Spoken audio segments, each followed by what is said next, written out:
The first concept has to do with your personality. And I believe that your personality creates your personal reality.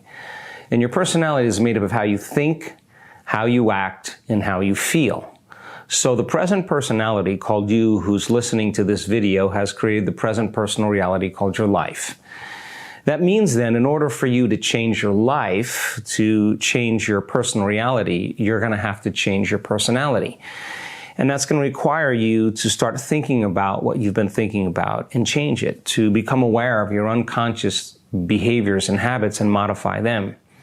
And then examining or noticing the emotions that you live by every single day that keep you connected to the past, because emotions are the end product of past experiences, and decide, do these emotions belong in my future?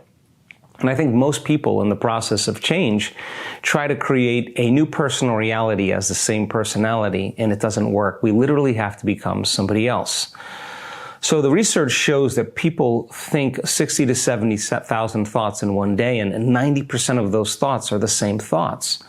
And so then if you believe that your thoughts have something to do with your destiny, and 90% of the time you're thinking the same thoughts, then your life should stay the same.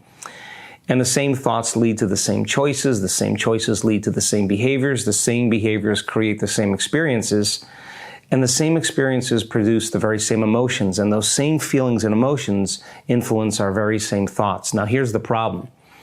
Our biology, our neurocircuitry, our neurochemistry, our hormones, and even our gene expression is equal to how we think, how we act, and how we feel.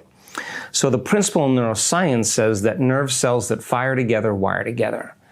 So if you keep thinking the same way, if you keep acting the same way, if you keep emotionally reacting to the same conditions in your life, by the act of repetition, neurons begin to hardwire into very finite circuits. And those automatic circuits that fire in tandem automatically, called neurological networks, become our identity, become our personality. And that means that 95% of who we are by the time we're in our mid-30s is a set of memorized behaviors, unconscious habits, automatic emotional reactions, hardwired beliefs, perceptions, and attitudes that function just like a program, just like a computer program. So now back to meditation.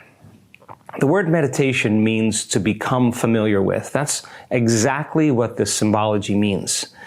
So then if you're sitting in your meditation and you have your eyes closed and you're hearing thoughts like, I can't, this is too hard, I'll never change, what's wrong with me, I don't know what I'm doing.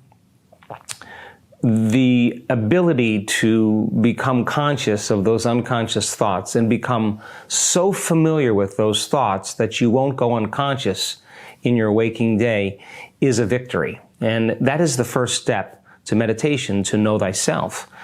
If you decide to no longer complain or blame or make excuses or feel sorry for yourself, the act of inhibiting that program causes you to first become conscious of those unconscious states of mind and body. And if you can become aware of them and so familiar with them that you don't go unconscious in your waking day, that's a victory as well. And if you've noticed all of a sudden that you've been living your life in a state of suffering and pain and guilt and shame, but you never connected the dots to realize that that's how you felt the last 20 years of your life, and now you're conscious of it. The moment you become conscious and familiar with those unconscious emotional states, it means you're no longer the program. Now you're the consciousness observing the program. Why? Because 95% of the time we're unconscious. The first step is to become conscious of how unconscious we are. Now, many people, when they do that, say to themselves, well, I can't meditate, it's too hard, I can't control my mind. But in fact, you're breaking a habit of thinking, you're breaking a habit of action, you're breaking a habit of an emotion. And it requires energy and awareness to do that. So then the first step is to know thyself, to observe those states to such a degree that you don't go unconscious in your waking day. Now, the hard part about this is the moment you decide to do something differently or think a new way or no longer feel an emotion, you're leaving the familiar territory of the known self, and that creates a certain amount of discomfort. And so The process of change, then, is moving from familiar territory of the known into the unknown. So once we decide to no longer fire and wire or emotionally condition our bodies over and over again, and we're in that void, we're in that unknown, the next question is, what thoughts do I want to fire and wire in my brain? In the act of putting your attention and intention behind a new thought, the act of repeating that thought in the present moment begins to install the neurological hardware in your brain. And if you keep doing it over and over again, the hardware will become a software program. In other words, nerve cells that fire together, wire together. That thought will become a new voice in your head. It'll be the voice that you listen to, you program or lay down a new program.